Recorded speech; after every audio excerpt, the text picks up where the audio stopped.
Hello bachcho, let's read this question. The question says a sample of pure carbon dioxide irrespective of its source contains 27.27% of carbon and 72.73% of oxygen. The data supports option A law of constant composition, option B law of conservation of mass, option C law of reciprocal proportion, option D law of multiple proportion. The key concept for this question is laws of chemical combinations. Laws of chemical combination.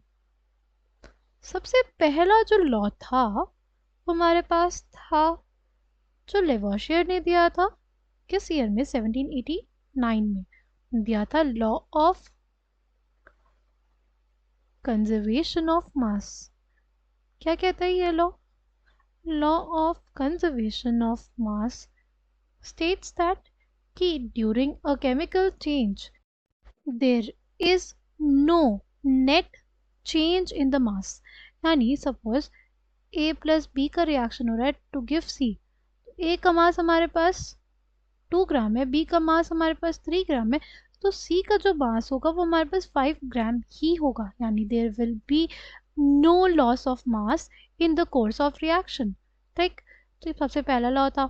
फिर next law जो था वो था law of definite proportion. अगर हम लोग बात करते हैं लॉ ऑफ डेफिनेट प्रोपोर्शन की ना, तो क्या कहता था ये लॉ हमारे पास? दिस लॉ स्टेट्स दैट कोई भी compound in a given compound always contains a given compound always contains exactly the same proportion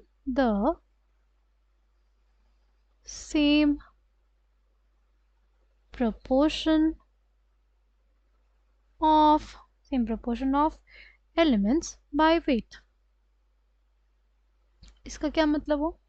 इसका ये मतलब हुआ कि अगर हमारे पास वाटर है तो चाहे वो किसी भी सोर्स का हो, ठीक, किसी भी सोर्स से प्रिपेयर किया गया हो, ठीक, उसमें हमेशा हाइड्रोजन इस टू ऑक्सीजन का रेशियो क्या रहेगा? 2:1 रहेगा. यानी बेसिकली हाइड्रोजन हमेशा 2 ग्राम रहेगा और ऑक्सीजन कितना रहेगा?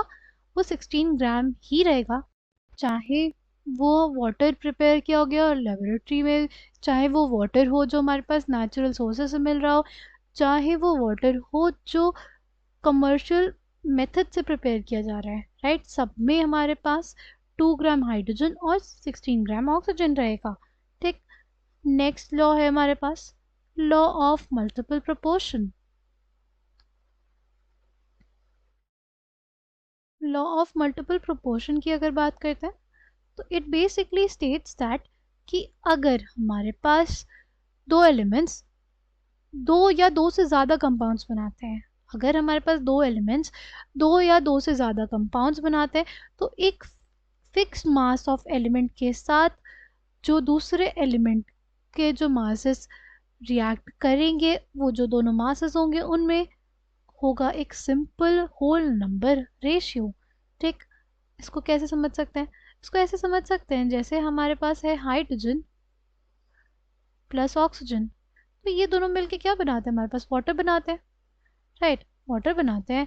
तो उसमें हमारे पास 2 ग्राम क्या रहता है? 2 ग्राम हाइड्रोजन रहता है और 16 ग्राम क्या रहता है?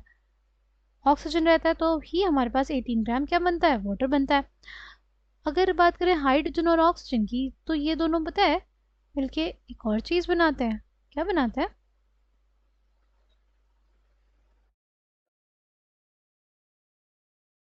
ये बेसिकली बनाते हैं हाइड्रोजन पेरोक्साइड. क्या बनाते हैं? हाइड्रोजन पेरोक्साइड भी बनाते हैं, राइट.